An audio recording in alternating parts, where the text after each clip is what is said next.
Welcome to Birds of Prey Sports Talk. We're your hosts, TJ and Jared. And today we'll just be doing a quick Ravens, free agency signing video and just, detailing, the guys that we've signed, and maybe the guys that we re-signed too. Are we doing re-signs too? No. Just guys that we signed? Mhm. All right, let me restart that. All right, 3, 2, 1. Welcome to Birds of Prey Sports Talk. We're your hosts, TJ and Jared. And today we'll just be doing a video detailing, our free agent signings. And, to kick off this video, I'll do three and Jared will do three.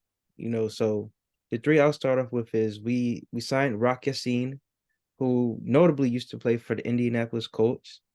A very solid cornerback, veteran cornerback, gives that veteran experience to our stable of other secondary pieces. And Mhm. I'm excited to see what he does. I'm hoping that he doesn't have a Kyle Fuller situation. To be honest, I'm still curious. On what's going on with him. And I hope that he's going well with his ACL or his knee injury that he sustained last year. I hope that we were to sign him again so we could get him for a full season. But anyway, I just hope Rock Ya-Sin can stay healthy. Obviously, the biggest signing of the Ravens free agency was Odell Beckham Jr. Yep. I think an interesting thing to note about him is he said that he's going to play this season like it's his last. So we should be expecting a lot of things from OBJ this season. I'm hoping to see a Lamar and OBJ connection a lot. And for my third free agent, we signed Nelson Aguilar. And this is a great depth piece to a wide receiving core, which coming into this offseason was very, very stale, to be nice. And we have OBJ, we have Zay, Bateman, Aguilar, and in our lower ranks we have Prochet, Tylen Wallace, Duvernay. So we have a pretty deep receiving core. Um, in my opinion, it would have been nice to keep DeAndre what was his name? Hopkins. Huh? DeAndre Oh, it's Hopkins. D-Rob. D-Rob. It would have been nice to keep D-Rob. Oh, You know, our receiving core is still deep and solid as it is. So I'm passing on to Jared, you know.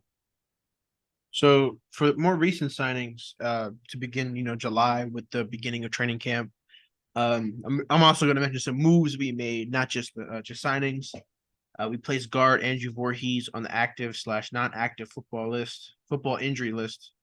On July 21st, we signed Melvin Gordon to a 1-year deal. Placed J.K. Dobbins, Patrick Ricard, Pepe Williams, Rashad Nichols, and Mike Thomas on the active slash physically unable to perform pup list, and Tyus Bowser on the active slash non-football injury list. And we also replaced Rashad Bateman on the reserve and did not report list. So that's interesting. But on July 25th, we signed Arthur Mallett, cornerback Arthur Mallett, long snapper Tyler Ott. We released wide receiver Andy Isabella, which is funny here because this is ESPN and it says any Isabella, not Andy, any. So I almost said any. So good job, ESPN, proving you're a great source of sports. We also claimed wide receiver Makai Polk off waivers from the New York Giants.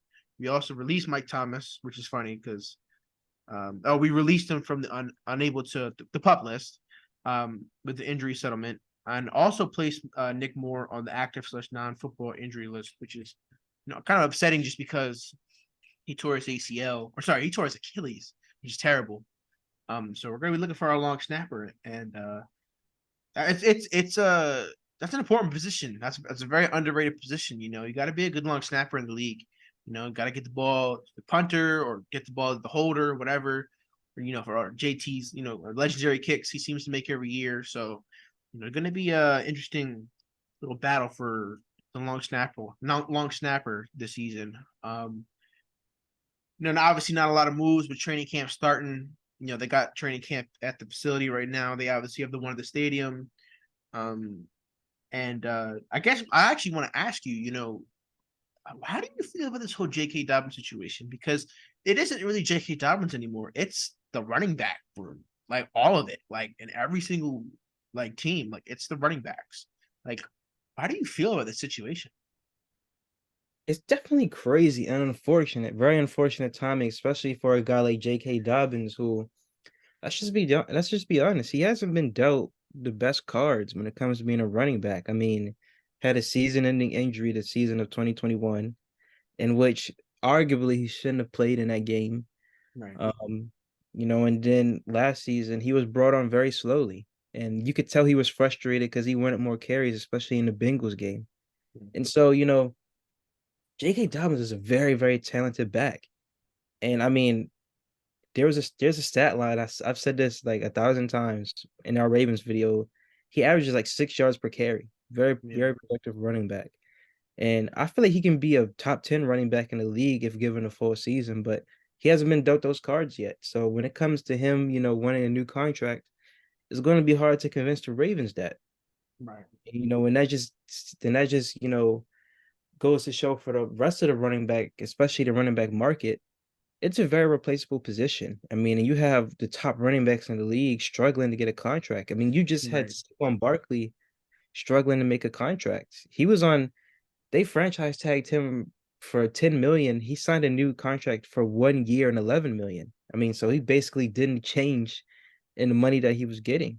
I mean, so it's very unfortunate for JK, and especially during this time. And Right. I feel like what makes it even worse is the Ravens are a type of running team where they don't really need a star running back in order to be successful with the run game. I mean, look at in 2017, we had Alex Collins as our running back.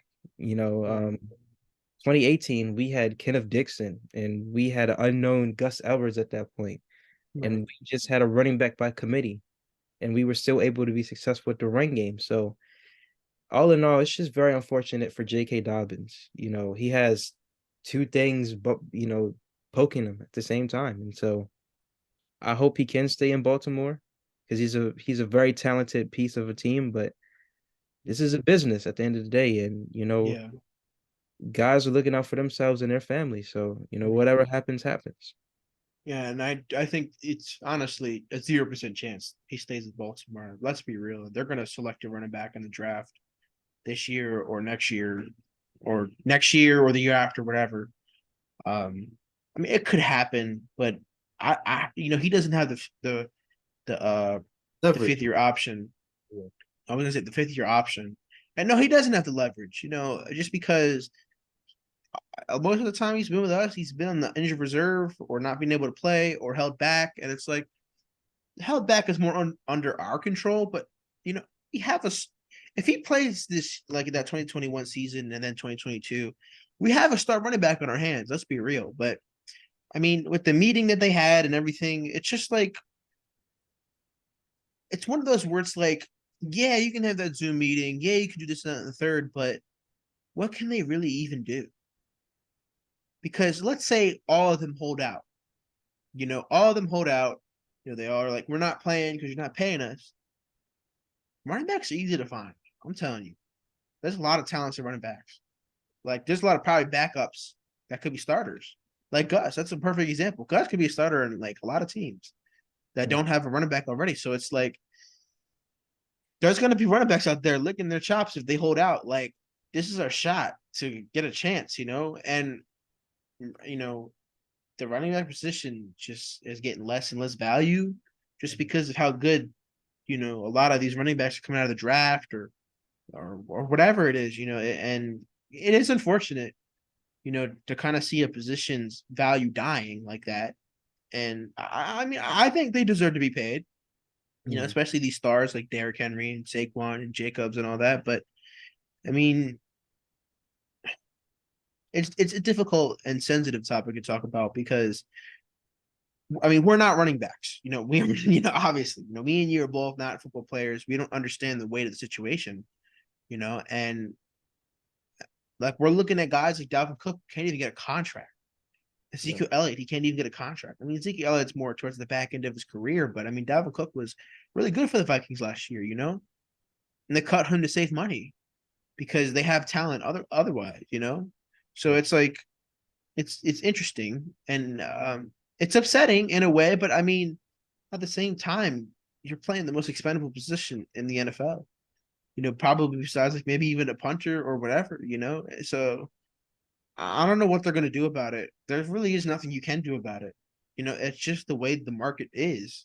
And it's kind of a crappy thing to say, but it's true. And I You know, just want to interject. I mean, speaking of Ezekiel Elliott, it doesn't help that as soon as, Zeke got his contract, that's when he started to go downhill. right, I mean, and same thing with Saquon. Like, let's just be for real. This past season was a make or break season for Saquon. I mean, he was rookie of the year in 2018, and then after that, he just had a lot of injury problems. I yep, think 2021, he just couldn't really get it going. So, like I said, this was really a make or break season for Saquon. And even Christian McCaffrey. I mean, he's a talented, arguably top three talented running backs in the league, but dude just could not stay healthy. right, So there's a certain amount of stigmas about running backs. They can't last long. They can't stay healthy. I right, mean, even even Dalvin Cook got hurt a lot, yeah, and they had to bring in Alexander Madison, so that's another unfortunate thing that running backs have going for them is they just don't have a long shelf life. And then it seems right. like when they hit age 30, that's That's like, it. It's like, yeah, ooh, you're losing your speed, you're losing yeah, your stamina, you're losing your, capability of staying healthy. It's just like it's just a dying position after you reach 30. yeah, It's and it kind of reminds me of Mark Ingram, like in 2020, Mark Ingram, he might as well have been a turtle. Like he was just not moving the ball at all, like 1.2 yards per carry or something like that. Like, I think, and it's a freaking ankle injury that just ruined his career. yeah, He was a beast in 2019 yeah, in the passing violent. game and the running game, and then like all of a sudden he just fell off the cliff. Hmm. He just didn't have it. I don't. It was weird. Like I've never seen that really before. I Hmm. guess we've seen it with like Ray Rice, but like I mean, who knows what could have happened in Ray Rice's career? So it's like it's just going to be interesting to see because I mean, let's be real. I mean, the Orioles, the Ravens in a few years are going to have a new running back core. There's not going to be Gus. It's not going to be J.K. It's not going to be any of those guys. It's not even going to be. It's probably not even going to be Justice Hill. There's going to be a lot of new guys in that running back, but like it's not like where they're a quarterback where you hit 30 and that's kind of where your prime is. The 28 to like 32 years old, like that little section of your age, just that's your prime of your career as a quarterback. And then you can determine whether you extend that prime or have your prime even earlier than that, like players like Mahomes or Lamar or whatever. I mean, even Lamar, I mean, he hasn't even hit his prime of his career. I mean, there's still a lot to be unlocked about Lamar, and that's what makes it scary. So, but with the running backs, like usually their primes are when they just start, Yeah, like when they're breaking into the league. Like that's why you see, like, if a running back struggles at first when he gets drafted, he's not going to get a lot of second chances. right. Like, And I didn't mean to cut you off, but I'm gonna say this. Even I'll be honest, even Derrick Henry, when he first came into the league, right. he wasn't even. He really started coming on in 2019. Mm-hmm. Derrick Henry. I think Derrick Henry has been in the league since like 16, 2017 or 16, 17, yeah. 2016. Yeah, he's been in the league for a while, and it took him 3 years to really get it going. So, you He's know, even lucky that he's doing this right now. yeah, Titans could have said, forget it, like, get out of here. But yeah, they kept giving him the rock. He continued to work, and it's like he became the beast he is today. But, you know, not every running back can do that. hmm, So usually you're off and running, and if you're not good, then you're in trouble. yeah, Like where it's a quarterback, you struggle in your first 2 or 3 years. It's like, all right, if you show growth at least a little bit, even if it's like you throw two less interceptions or whatever, you're continuing to grow, and then you start to hit the prime of your career. But I mean, even a wide receiver, I mean, as a wide receiver, you're given 1 to 2 years to be like, all right, let's see what you're made of, and then they maybe break out in their third year and then become an elite wide receiver. So a lot of positions are given a lot of chances, but running back, if you're not out in the gates running, you may find yourself out of the league. yeah. So this was supposed to be just a signing video, but it kind of turned into a running back video a little bit. But you know, hopefully that they get their fair share. But I mean, at the same time, it's just sometimes a harsh reality they got to look at. So, do you have any last thoughts about this video? I mean, no, we pretty much covered everything. And I mean, like you said, this was supposed to be a signing video, but the running back interjection, I mean, it was very factful. I mean, Mhm. it really is. I think I just made up a word there, factful, but it was it's very true in the league right now. It's not Mhm. looking good for them. So, like we said, hopefully it can change. Hopefully it can make things better. But, that's just my spill on it. All right. Well, don't forget to like, subscribe, and share. Share on TikTok. Check out our recent TikTok that we posted. Check out also our YouTube Shorts, which is kind of the same with our TikToks, but whatever. Check us out on Twitter as well. All these links will be in the bio as well, so you don't gotta worry about looking up anything. But check out our Twitter. I usually post. I'm starting to post um, after the game analysis. Little dissertations, I guess, about the game the Orioles have played. We'll definitely do the same thing with the Ravens. So expect more Ravens content. I mean, training camp is right here. It's here. So a lot of these players getting to work. Make a prayer circle. Make sure no one gets hurt. So like I said, best wishes to Nick Moore. Best wishes to Naeem Hines from the Bills. He could have really been. That could have been a very terrible situation. So I'm glad that he, escaped with just the injury, that he had. It could have been even worse. And I believe Chauncey Gardner Johnson also got carted off the field as well, safety for the Lions. So best wishes to him as well. You never want to see injuries. So don't forget to subscribe also to our second channel, Casual Cinema. We got a lot of videos coming up for that. And we're Birds of Prey, and we're out. Right.